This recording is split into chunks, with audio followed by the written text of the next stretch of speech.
Hello at good day po sa inyo lahat mga ka-guys. For today's video po natin ay may na-pin po sa akin na isa ating kaibigan to online na nasiraan po siya ng TV na 43 inches na Google Type. So pupuntahan po natin si ate. Yan po, narito tayo ngayon sa Barangay Sampaloc, Tanay Rizal mga guys.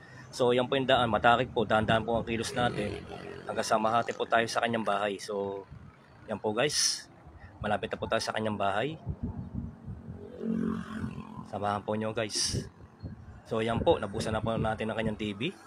Nakita ko po sira mga guys ay nasira po kanyang power supply. So may nasunog po na diode na 2 piraso at saka may capacitor. Nabutas po pinaka mainboard niya kaya po ay nasira siya, nawalan po yung power supply niya. So yan guys, iniisa-isa po natin para ma-check po natin kung ano pang ibang sira. Ang pag-repair po mga guys ng TV ay dahan-dahan lang po. Kumbaga dahan-dahan lang po kilos, i-check natin, dapat i-check para po makita natin iba pang sira.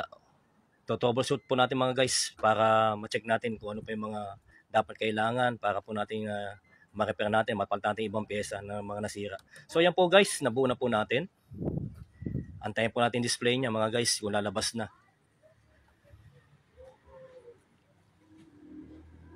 So yan po guys, nabuo na po natin TV ni ate dito sa Barangay Sampaloc, Tanay Rizal.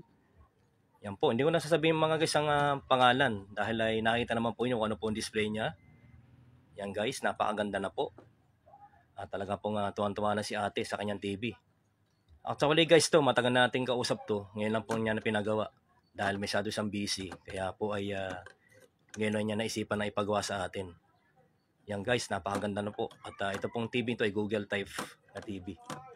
So maraming salamat guys sa pagsubaybay sa mga video. Follow and share. God bless us all. Thank you guys. Hanggang sa muli po. Maraming po salamat.